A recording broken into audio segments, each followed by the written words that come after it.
Hi guys, 6 bulan lepas kita ada service one machine. Kita buat major service untuk this machine, Victoria Aliono Black Eagle. And actually kita dah prep machine ni dekat office for 6 months upon customer punya request, sebab dia tak nak pakai lagi machine ni. So kita keep kat kita punya office untuk 6 months actually. And now kita nak buka machine, nak try running balik, sebab 6 months kita on langsung machine ni. Hari ni customer request untuk hantar dekat dia punya tempat. So let's try and running balik this machine.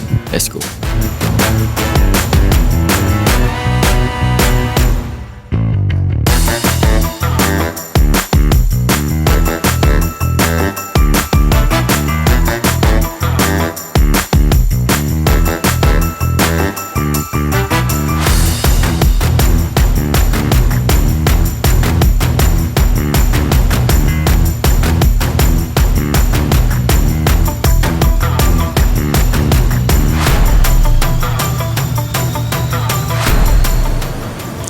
Alright guys, that's it for today. Kita dah install. Kita boleh install je, tapi dia orang tak settle down orang punya filter water.